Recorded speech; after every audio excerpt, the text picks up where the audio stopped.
Shooter Hunt back with another Coffee and Curveball State to the Nation edition. We're heading up to Ohio versus everybody. We have scouting director Jordan Chiero out of Ohio. Jordan, what's up? What's going on, brother? Oh man, not much. I'm excited about this draft class in 23 coming out of Ohio. I want to talk about a few of the guys there, especially at the top. Colt Emerson, one of my favorites. Yeah, I mean, he's a guy that's going to play baseball for a long time. We've known about Colt. Shoot, we sat on a tournament before he was in high school with some of the top teams in that area, and you know all the way back then. And he's been number one in the state from start to finish. But really in about the past year has taken himself to a whole nother stratosphere with what he did with Team USA. He started to really fill out. So he's always been the top end-game bat in the state in that class. Defensively, it's got better, and he's added some serious strength. He's twitched up. So he's added the measurables to go along with the gameplay that's always been elite. He's a very low-risk prospect. Like I said, I think he's going to play this game for a long time. Yeah, you talked about that high floor, his ability to play shortstop. He can play third base. He can play second base. He can literally play anywhere on the field. And then left-handed hitting, his decision-making, ability to track, especially as a northern hitter where here in Ohio, not getting quite as many at-bats. Oh, man, fast forward another 1,200, 1,500 at-bats in pro ball, and this guy has a chance to explode.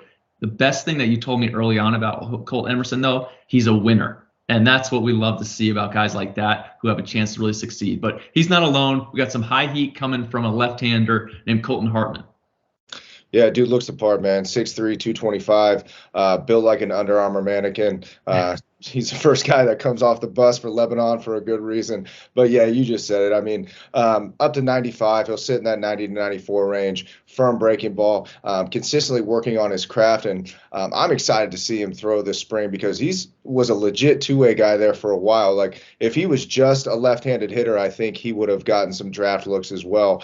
Now he's concentrating on the mound. I'm excited to see where this offseason of him kind of refining his craft, how that turns out on the field this spring. Yeah, I think that velo is definitely going to jump. But you talked about him being an athlete. We were not positive if he was more of a hitter at Louisville or more of a pitcher. Well, they'll decide there once he gets to campus. But definitely going to have some draft implications this spring. And another guy, A.J. Ewing, who's created a ton of buzz moving forward, who was an early favorite of both of ours. Yeah, man, AJ rakes. We had him and Colt actually in a winter hitting group with some of the top prospects across the state of Ohio for 6 weeks this winter. And he just looks different when it comes to that twitch, the explosion. He's a guy that you could throw him in pro ball tomorrow with a wood bat, and he'd have some growing up to do, but it wouldn't be because he couldn't handle the velocity. We've seen him handle that at a high level. He can spray it all over the yard. And he's another guy that's continued to raise his stock defensively. The speed's becoming a real tool, and no one's questioning the bat. I mean, you talk about that guy. One of my favorites in the undersized is the new 6'4". That is A.J. Ewing.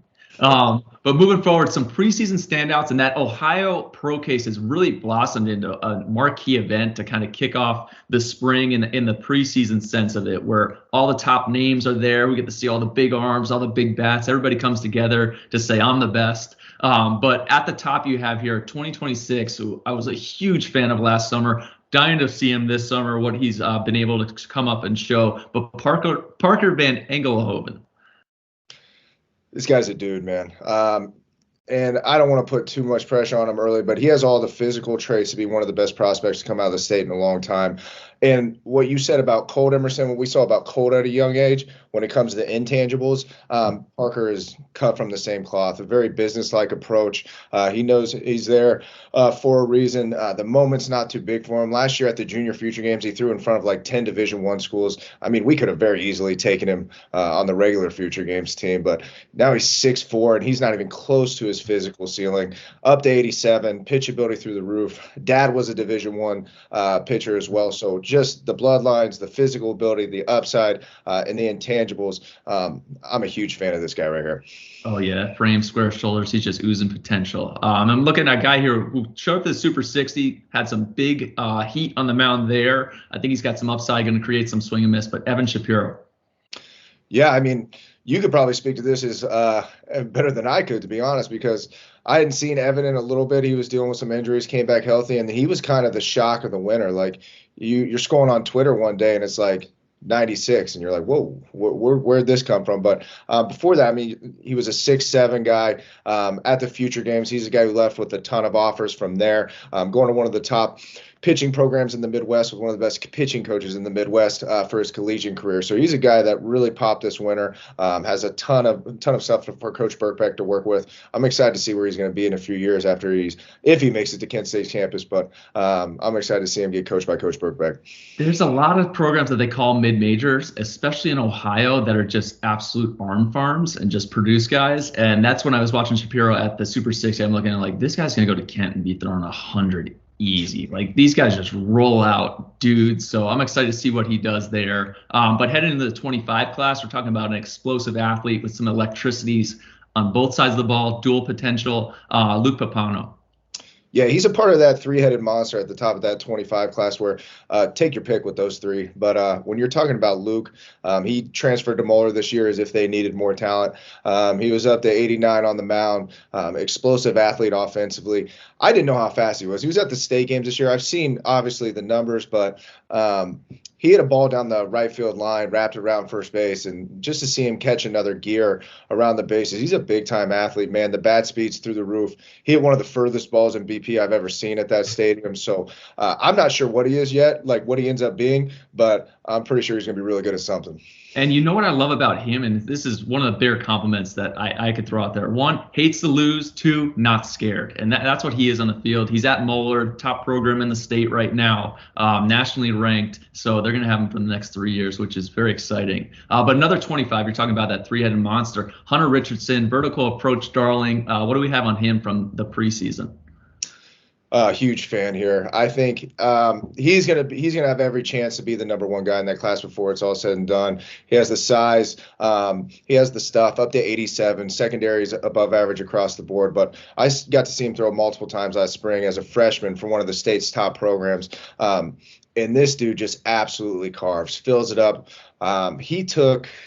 It was going into the ninth inning, and he was still in the game. So it was extra innings, and he was at like 93 pitches. It was ridiculous. So the stuff's there. He fills it up. He competes. I think you're looking at a legitimate frontline starter that in a few years when we're doing this, talking about draft prospects, I wouldn't be shocked at all if we're talking about him.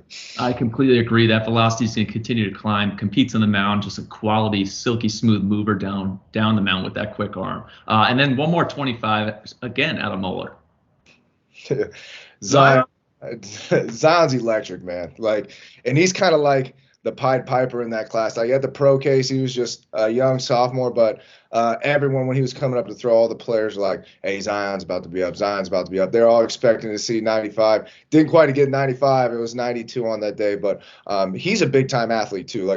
I'm not sure what he's doing with the bat, but yeah, last year he was one of the top two-way guys in that class, but his ceiling's so high on the mound. I think that's probably where he ends up. And kind of what we said about Hartman, the athleticism translates, the arm's electric, the secondary continues to come along.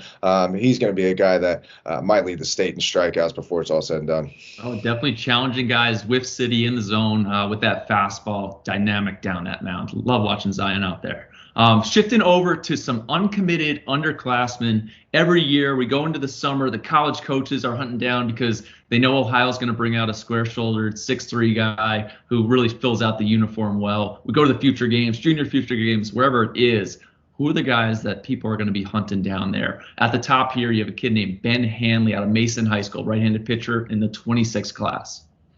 Yeah, first of all, our 26 class is going to be one of the best classes we've had. Ooh. Maybe the best class we've had since I've been doing this. And we could have talked about a ton of guys. I tried to keep it to the guys that we got a good look at this winter because that class is loaded. But Ben Hanley might be a familiar name on the national level because his brother Jake Hanley is the number one player in the 2024 class. And Jake's been up to 94. And arm strength-wise, Ben's ahead of where Jake was at a similar time in their career. Ben was up to 87 this winter, and what separates him is the aptitude for spin, an absolute banger of the breaking ball, knocking on the door of 3,000 RPM. So it's electric. He was just throwing in Mason's varsity scrimmage the other day, and I know Moeller's loaded, but Mason is not far behind him, not right at that same level. So to be throwing at that level as a freshman, the stuff's for real. He's a guy I wouldn't be shocked if you see at the future games this year if he makes it there. We might have to get Ohio up into the big boys. Some scheduling changes to get these guys against maybe California, Texas, whatever it may be. But shifting over another 26 and actually listed as a catcher middle infielder, which is very similar to Colt Emerson when he was a freshman in high school. Keaton Bowers.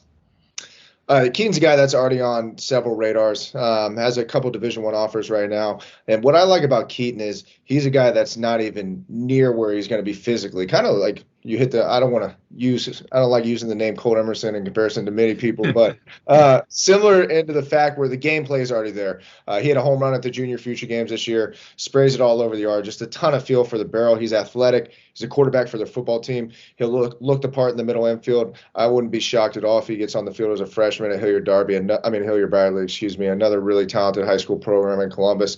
But once the size hits for him, look out. I mean, he's going to be on everybody's radar. Like I said, he's already got a couple Power 5 offers, but I think physically he's still just scratching the surface of what he's going to be someday.